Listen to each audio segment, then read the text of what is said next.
at least late August, Trump revokes Biden order targeting food system consolidation. President Donald Trump has revoked a Biden-era executive order that tasked the U.S. Department of Agriculture and FTC with curbing consolidation across the food system to improve fairness and competition for farmers and consumers. So that is the underlying systemic problem here, which is the consolidation of money and the monopoly power of these meat packers. Into J.D. Vance's pocket. Oh, he yeah. has a whole vested interest in consolidating farmland. That's a great point. And so then you have the tariffs. That has been absolutely devastating for farmers and ranchers.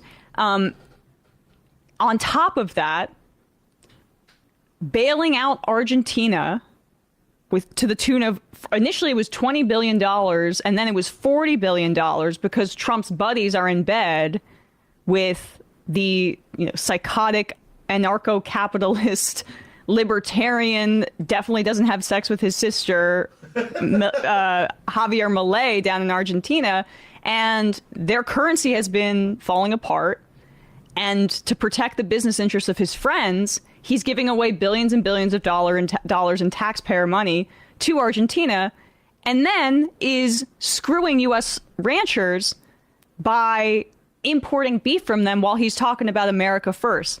Here is Nebraska Farm Bureau President Mark McCarg, who is addressing and speaking out and saying, we're not too happy about this plan to import beef from Argentina. Hello, ag friends. Hopefully your fall is going well. Some days you feel like you just can't catch a break in agriculture, but the cattle sector is one of the real bright spots here in the industry, and certainly in Nebraska, where we have a lot of mama cows. But unfortunately, we have an administration that thinks that they need to lower the price of beef. President Trump on Friday actually made a statement that said we should lower the price of beef, and ultimately that's lowering the price of cattle. That's not something we need to do. I just want our members to know that Nebraska Farm Bureau is adamantly opposed to anything that would artificially lower the price of beef. We have worked hard to get our cattle market where it is. It's a supply and demand issue right now. But quite frankly, we need this bright spot here in Nebraska. So I've communicated with all of our federal delegation and let them know that we are opposed to any move that would artificially lower the price of beef cattle. They have worked that up to the leadership already today. And so stay tuned as we kind of follow this story. Hopefully we can get this tamped down, but just want to make sure that you know that I'm doing everything that I can as your president of Nebraska Farm Bureau to ensure that our beef sector here in Nebraska and the country continues to thrive. Until next time. Dan Osborne, I would imagine, is already across this kind of thing, but thinking about his candidacy for Senate in 2026, leaning into this is important.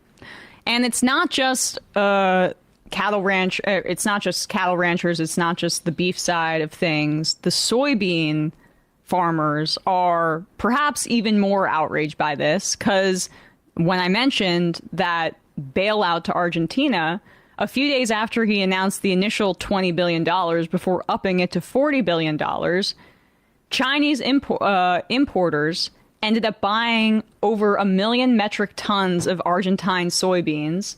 And this was right as the harvest season in the United States began. And since, I think, the middle of the year, China has not imported basically zero soybeans from the United States. I think since like April, May. Soybeans are 14% of all U.S. agricultural exports. And China is the biggest importer. So here is this Illinois soybean farmer speaking about this to CNN in a segment from a few days ago. John Bartman is a soybean farmer whose family has been working Illinois land since before the Civil War. Here in Marengo, a farming community where the land and sky feel endless, John sees a crisis on the horizon. So this is 4,134. That's roughly $40,000 worth of soybeans that we have harvested, and a couple years ago that was easily $60,000. It's what we do in this country. We export food, and we can't do that right now. The price of soy dropped under the Trump administration, largely the result of the Trump administration's trade war with China. John's crops, diligently planted, meticulously cared for, are losing their value. Are you angry? Oh, yeah. Oh, I'm totally mad. There's no reason for it. This is absolute stupidity. This is a man-made crisis caused by Donald Trump. Period. Soybeans are the largest agricultural export from the U.S. Last year, the value was more than $24 billion. China bought 52% of those soybeans. Since May, the country has placed 0 orders. Instead, China bought the bulk of its soybeans from South American countries like Brazil and Argentina. And that Argentina